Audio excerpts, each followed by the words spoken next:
I just read a story that talks about an amazing change. XRP's value reached an impressive 1,427 dollars, a big step forward that was made possible by the fact that 30% of the world's banks may accept it. At first look, 30% may not seem like much, but it's a big chunk of the banking industry. Ripple is said to be working with almost a third of the world's banks, which is very interesting. We have all the proof you need in this section. But the question is whether these banks are using Ripple to its fullest extent. It looks like not. We're going to talk about this subject in more depth today. We will also talk about some new information that says Ripple might be going public by the end of March. As the end of March draws near, this move could send the price of XRP through the roof, reaching an unbelievable $8.97 just over a month. Hi Coins Alert family. Welcome back to the place where you can find everything about XRP. Before we get into the meat of today's post, let's quickly catch up. Please do me a small favor. Tap the like button, subscribe, and bell button to become a part of our wonderful group. Also, here's a heads up. As we get closer to 60,000 subscribers, we're getting ready for a huge XRP gift. It's really easy to enter the giveaway. Just do these 3 easy things, so be ready and tuned in. To make sure you get into the giveaway, don't forget to leave a code for MoneySide in the comments. In an interesting twist, about 4% of all deposits made through foreign bank accounts are held by SBI. In a bigger picture sense, this means that SBI could be a big part of the 30% global banking field by using Ripple's technology. Yes, but that's only the beginning. Ripple has also made a big agreement in Brazil, where it is working with the Brazilian central bank to offer its on-demand liquidity services. That's only one part of the world puzzle. If you watched my last video, you'll remember that we talked about the BRICS countries and how each one, like China, Brazil, South Africa, Russia, and India, has direct ties with Ripple for on-demand funding and central bank digital currencies, or CBDCs. Comparing the world's GDP to that of just the BRICS countries shows that they make up about 29% of the world's economic output. This leads us to an interesting option. If all 5 of the BRICS countries decide to work with Ripple together, the effects could be huge. I talked a lot about this in a past video where I talked about how possible it is to add CBDCs to the XRP ledger and what steps are already being taken.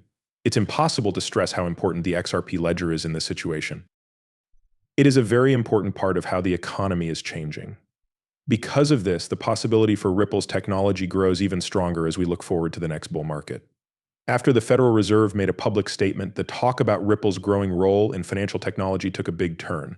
They said that both XRP and XLM could be very important in helping to build the blockchain basis for their new FedNow payment system. The Federal Reserve pointed out that working with Metal blockchain was a key step toward making the switch from fiat to stablecoins smooth. This would help close the gap between standard banking systems and the decentralized finance sector. At the moment, Americans can make fast payments within the United States mostly through third-party apps like Venmo and PayPal or digital cryptocurrency wallets. However, the FedNow service will change everything about this. The platform is still in the test stage, but over 120 organizations, including well-known banks like US Bank and Exchange Bank, as well as a number of payment processors and solution providers, have already signed up to use it. This change gives us a great chance to make a new base for the FedNow service. Not only shows that blockchain technology is becoming more accepted and used in traditional financial services, but it also marks a turning point in the relationship between traditional banks and the new world of decentralized finance. As a leader in cross-border payment solutions and distributed ledger technology, Ripple is set to play a major role in the FedNow project, which is being led by the Federal Reserve. Stellar Lumen's XLM, which is known for its blockchain-powered network that makes global transfers faster and cheaper, is also likely to be added to the FedNow ecosystem. This is where the story takes an interesting turn. A story caught the attention of the fintech world not long ago. XRP soars to $1,427 as 30% of banks around the world accept it. It's an amazing development that shows how blockchain and banking can change things. The story says that 30% of the world's banks are now using XRP for cross-border payments, which is what caused its amazing rise in value to $1,427. This amount of adoption shows that a huge number of people want XRP, which has sent its price to all-time highs. The rising value of XRP on the market is not only good news for Ripple, but it could also be very good for buyers. The story gets more interesting when it's revealed that XRP's market share is almost at or above 30%, which points to even wider use in the world's financial systems. In a shocking development just 6 days ago, it was said that XRP transactions could go over $1.2 quadrillion, which would make its price possible $10,000.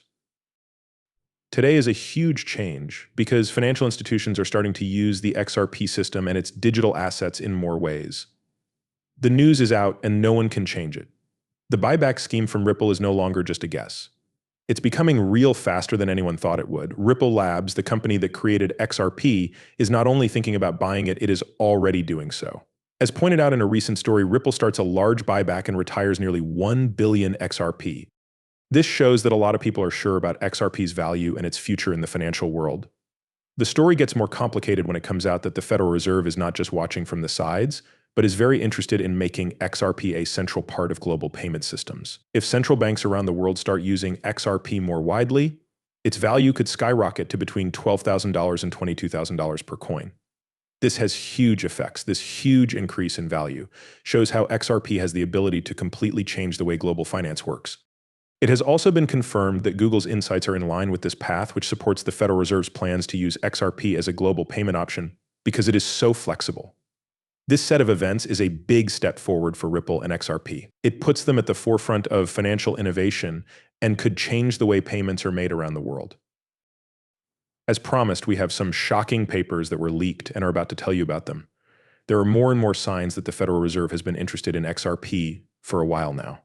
Just a few weeks ago, the Federal Reserve said it would accept XRP around the world, which is in line with the ISO 4217 standard.